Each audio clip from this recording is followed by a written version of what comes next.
povem, da so se z ministrom za gospodarstvo, gospodom Radovan Žerjavem, sestala zaradi tega, ker je, to bo tudi kasneje povedal, prišla iz ministrstva ta pobuda za to srečanje že na samem začetku in uvodoma sem mu zagotovil, da bo v gospodarski zbornici pri projektih, ki jih bo tako ministrstvo kot vlada peljalo v smeri izboljšanja konkurenčnosti, novega gospodarskega zagona, pa tudi novega reda v slovenskem gospodarskem prostoru, imelo torej polno podporo.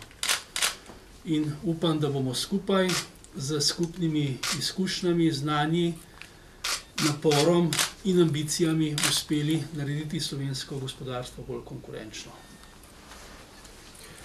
Ja, sestanek je bil na mojo pobudo.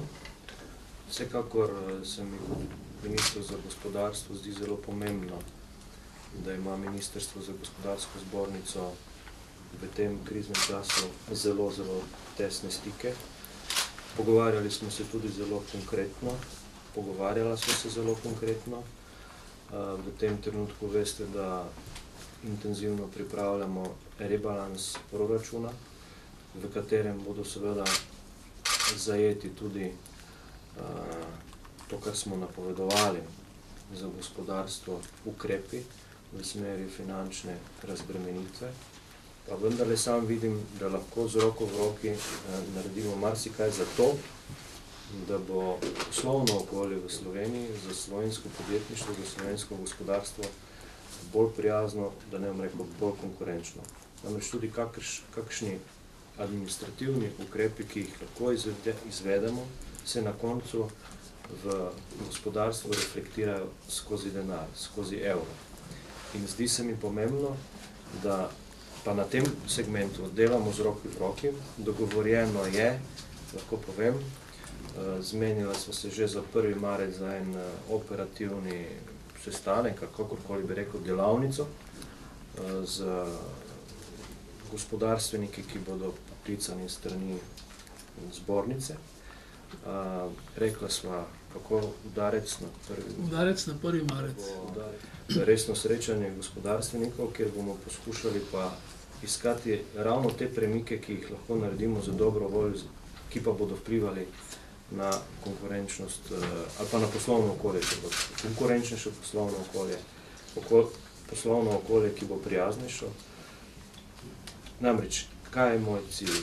Moj ključni cilj je ta, da bo poslovno okolje v Sloveniji takšno, da bodo slovenski podjetniki ostali v Sloveniji, ne da bodo iskali boljše poslovne priložnosti v, da ne bom rekel, sosednjih državah ali pa kje drugje.